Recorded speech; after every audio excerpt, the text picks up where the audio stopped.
Hi, I just ran across a comedy routine I wrote for Star Trek conventions back in the 90s, and I got a giggle out of it, so I thought I would read it to you.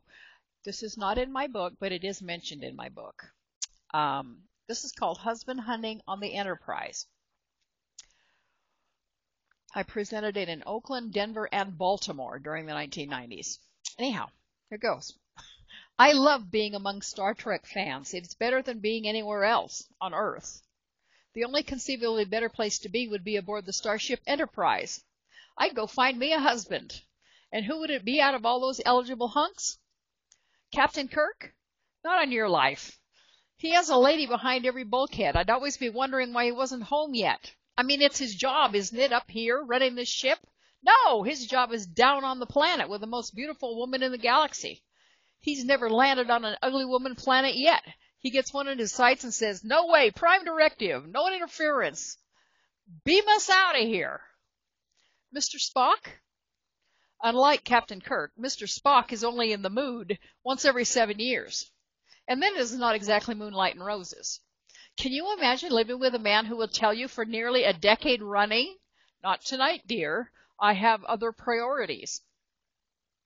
Human woman could go stark raving mad at living under those conditions. Check back in 3.7 years. And what about Vulcan foreplay?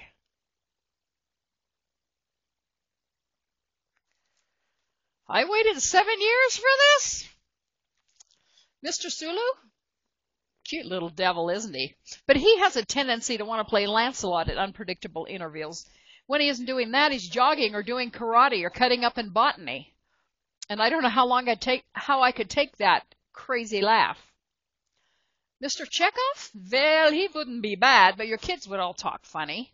And if you ever said or did anything to anger or upset him, you could be deafened or given cardiac arrest by that blood-curdling scream of his. I'd have to give him a 10 for his gleam smile, though. Scotty?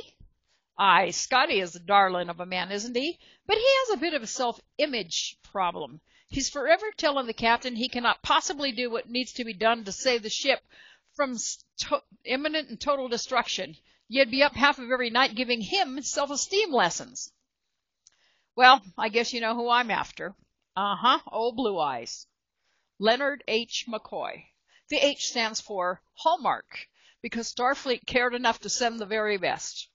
Now, I may be prejudiced, but McCoy is charming, gallant, a gentleman, and his ethics are beyond refute. Plus the fact that he has a nice little tush and the sexiest lower lip in the galaxy. I realize these last items are not essentials, but they do add up. So if I was beaming aboard the Enterprise hoping to find somebody's boots under my bed, they'd have to be McCoy's. Just imagine it. Free medical checkups as many times a week as you wanted them. Be still my heart. Since I am so crazy about McCoy, I have a major gripe with the writers of Star Trek. They gave Kirk about every eligible female that came along. And the celibate, cerebral Mr. Spock had somebody who wanted him every time he turned around. Unless he was approaching Ponfar, he'd react like, "I presume she types or does something useful." Poor Chris Chappell, she was so gone over Spock, I'm amazed she didn't jump off a bridge railing and kill herself. Spock would have looked up from his console and gone, "Unfortunate."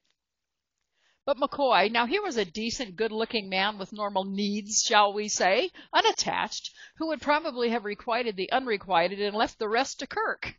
He was gentle, ethical, charming. And what did he get? Zip! Zilch! Oh, right. He did get Natira. Now, when that show came on, I thought we finally had something. But how come the writers only give him a girl when he can't sit up? He has xenopolycythemia in this one, and in the Empath, he's all beat up the moment that you know Jem is crazy about him. I'm not making this up.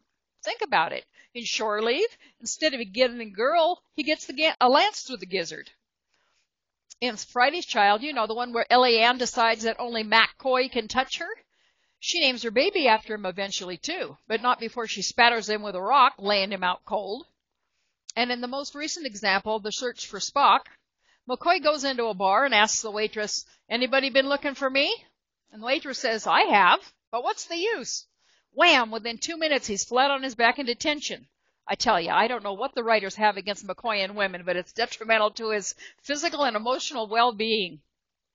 Anyway, back to my gripe about the Natira story. He finally gets this beautiful woman, and I'm thinking, all right. They get married. They exchange these lovely vows. I'm dabbing at my eyes and thinking, oh, how perfect. At long last, love. At long last, honeymoon. But is Natira thinking honeymoon with this handsome devil she's been kissing since she got her first chance? No. Natira wants to show him the book. I'm standing there. I'm screaming at her. Wake up and smell the coffee. You have a great evening in the offing, and you want to talk about a book you haven't even read yet? I mean, where are this woman's priorities? This is honeymoon night. Prime time with your man. And McCoy seems just as happy to discuss the damn book as she is. He has 365 days before he kicks off. So what's the rush? Well, then I got mad at the writers again. I thought, who wrote this blasted thing? Someone with hormones well in check, I can tell you that much. If it had been me, it would have been called Gee, Jumpin' Bones, and it would have had a happier ending, and a sequel, and a spin-off. Of course, in those days, Star Trek couldn't get away with what television gets away with these days. But I have news. For my money, the sexiest guy on the ship has always been and always will be Dr. Leonard H. McCoy. Even at age 137, he had something special. He knew the secret, and he told Data the very first time he spoke to him. He was talking about the Enterprise, but all of us McCoy maidens knew exactly what he meant when he told Data, you treat her like a lady, and she'll always bring you home.